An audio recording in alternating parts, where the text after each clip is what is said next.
ಕೊಳಲು, ತುತ್ತೂರಿ, ಶಹನಾಯಿ ಹೀಗೆ ಬಾಯಿಯ ಮೂಲಕ ಸಂಗೀತ ಸುದೆ ಹರಿಸುವ ಹಲವು ಸಾಧನಗಳನ್ನು ಕೇಳಿದ್ದೇವೆ. ಆದರೆ ಮುಖವೀಣೆಯ ಬಗ್ಗೆ ತಿಳಿದಿರುವವರು ಕಡಿಮೆ. ಅಂತಹ ಮುಖವೀಣೆ ಊದುತ್ತಾ ಅದರಿಂದಲೇ ಜೀವನ ನಡೆಸುತ್ತಿರುವ ಚಿಕ್ಕಬಳ್ಳಾಪುರದ ಆಂಜಿನಪ್ಪ ಕುರಿತು ಒಂದು ವರದಿ.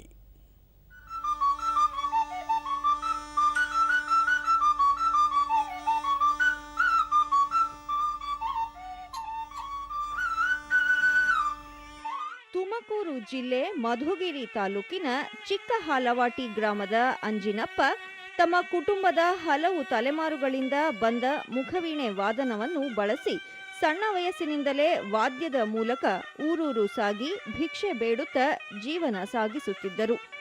ಹೀಗೆ ಜಿಲ್ಲೆ, ಹೊರ ಜಿಲ್ಲೆ, ಹೊರ ರಾಜ್ಯಗಳನ್ನು ಸುತ್ತಿ ಕೊನೆಗೆ ಚಿಕ್ಕಬಳ್ಳಾಪುರದ ಗುಡುಬಂಡೆ ತಾಲೂಕಿನ ಗವಿಗುಂಟಹಳ್ಳಿ ಗ್ರಾಮದಲ್ಲಿ ಕುಟುಂಬದೊಂದಿಗೆ ಬದುಕು ಕಟ್ಟಿಕೊಂಡಿದ್ದಾರೆ.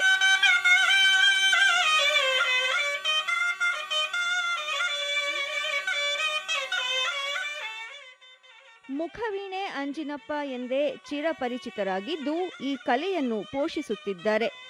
ಮುಖವೀಣೆ ವಿವಿಧ ರಾಗಗಳನ್ನು ಒಳಗೊಂಡಿದ್ದು, ಇದಲ್ಲದೆ ಬಾಯಿಯಲ್ಲಿ ವಿವಿಧ 3 ವಾದ್ಯಗಳನ್ನು ಏಕಕಾಲದಲ್ಲಿ ಮೂಗಿನ ಹೊಳ್ಳೆಗಳಿಗೆ 2 ವಾದ್ಯಗಳನ್ನು ಇಟ್ಟುಕೊಂಡು ಒಂದೇ ಬಾರಿಗೆ ವಿವಿಧ ರೀತಿಯ ರಾಗಗಳನ್ನು ಬಾರಿಸುವ ಕಲೆ ಇವರಿಗೆ ಕರಗತವಾಗಿದೆ.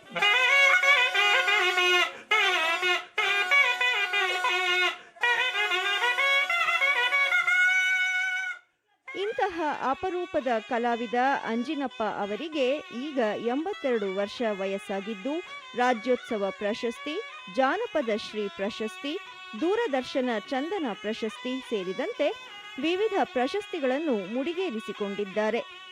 ಆದರೆ ಇಂತಹ ಅಪರೂಪದ ಕಲಾವಿದರಿಗೆ ಇದುವರೆಗೂ ಸರ್ಕಾರದಿಂದ ಯಾವುದೇ ರೀತಿಯ ಸೌಲಭ್ಯಗಳು ದೊರಕದಿರುವುದು ಹಾಗೂ ಕಲೆಯನ್ನು ಉಳಿಸಿ ಬೆಳೆಸಲು ವಿಶ್ವವಿದ್ಯಾಲಯಗಳು ಮುಂದಾಗದಿರುವುದು ಬೇಸರದ ಸಂಗತಿ ಎಂಬುದು ಸ್ಥಳೀಯರ ಅಭಿಪ್ರಾಯ.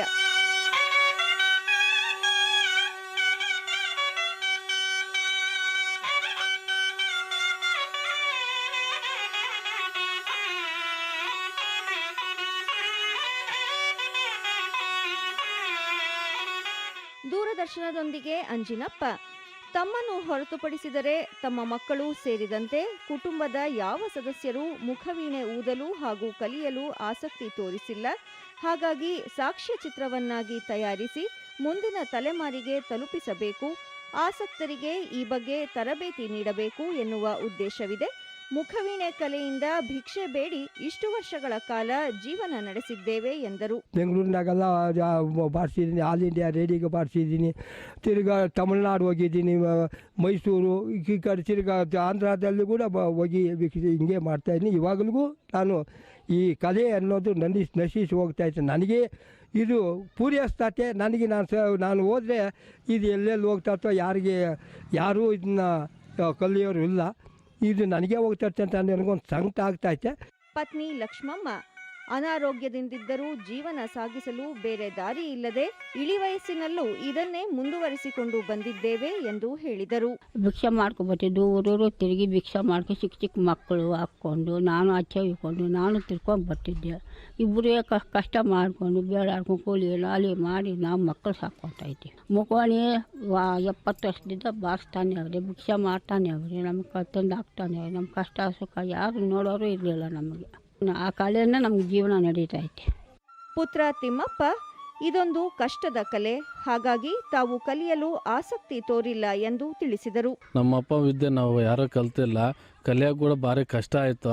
ಆವಾಗಿನ ಕಾಲದಲ್ಲಿ ನಮ್ಮಪ್ಪ ಅವರನ್ನು ಚಿಕ್ಕ ವಯಸ್ಸದಾಗೆ ಕಲ್ತು ಬಿಟ್ರು. ನಾವು ದೊಡ್ಡವರಾಗಿದ್ವಿ, ಇವಾಗ ಕಲಿಯೋಕ್ಕಾಗಲ್ಲ. ನಮ್ಮ ತಂದೆ ಅಂದರೆ ನಮಗೂ ಹೆಮ್ಮೆ ಆಗಿದೆ ಪೂರ್ತಿ. ಅವ್ರ ಮಗ ಹುಟ್ಟಿರೋದಕ್ಕೆ ತುಂಬ ಸಂತೋಷ ಆಗಿದೆ ನಮಗೂ. ಸ್ಥಳೀಯರಾದ ಮಂಜುನಾಥ್ ಇದೊಂದು ಅಪರೂಪದ ಜಾನಪದ ಕಲೆ, ಇಂತಹ ಕಲಾವಿದರನ್ನು ಹೊಂದಿರುವುದು ಜಿಲ್ಲೆಗೆ ಹೆಮ್ಮೆಯ ಸಂಗತಿ ಎಂದರು. ಈ ನಾದಸ್ವರ, ಕೊಳಲು ಸೇರಿದಂತೆ ವಿವಿಧ ಸಂಗೀತ ವಾದ್ಯಗಳನ್ನು ಅವರು ಮುಖದಲ್ಲೇ ಎಲ್ಲ ಮೂಗು ಮತ್ತು ಅವರು ಬಾಯಿಯಿಂದ ಆ ಒಂದು 5-6 ವಾದ್ಯಗಳನ್ನು ನುಡಿಸ್ತಕ್ಕಂತಹ ಮುಖವೀಣೆ ಜಾನಪದ ಕಲೆಯನ್ನು ನುಡಿಸ್ತಕ್ಕಂಥದ್ದು ನಿಜಕ್ಕೂ ಕೂಡ ಅಪರೂಪದ ಒಂದು ಕಲೆಯಾಗಿದೆ. ಈ ಒಂದು ಕಲೆ ಈಗ ಮುಖವೀಣೆ ಅಂಜನಪ್ಪ ಅವರ ಹತ್ರ ಮಾತ್ರ ಇದೆ. ಒಟ್ಟಾರೆಯಾಗಿ ಮುಖವೀಣೆ ಒಂದು ಬಗೆಯ ವಾದ್ಯ. ಕನ್ನಡದಲ್ಲಿ ಮುಖವೀಣೆ, ತಮಿಳಿನಲ್ಲಿ ಮುಖವಿನೈ, ಮರಾಠಿಯಲ್ಲಿ ಸುಂದರಿ ಎಂದು ಕರೆಯಲಾಗುತ್ತದೆ. ಇದನ್ನು ಬಾಯಿಯಿಂದ ಊದುವ ಮೂಲಕ ವಿವಿಧ ಸಂಗೀತ ಗೀತೆಗಳನ್ನು ನುಡಿಸಬಹುದು. ಸದ್ಯ ಈ ಕಲೆ ಅಳಿವಿನಂಚಿನಲ್ಲಿದ್ದು ಉಳಿಸಿ ಬೆಳೆಸಬೇಕಾಗಿದೆ.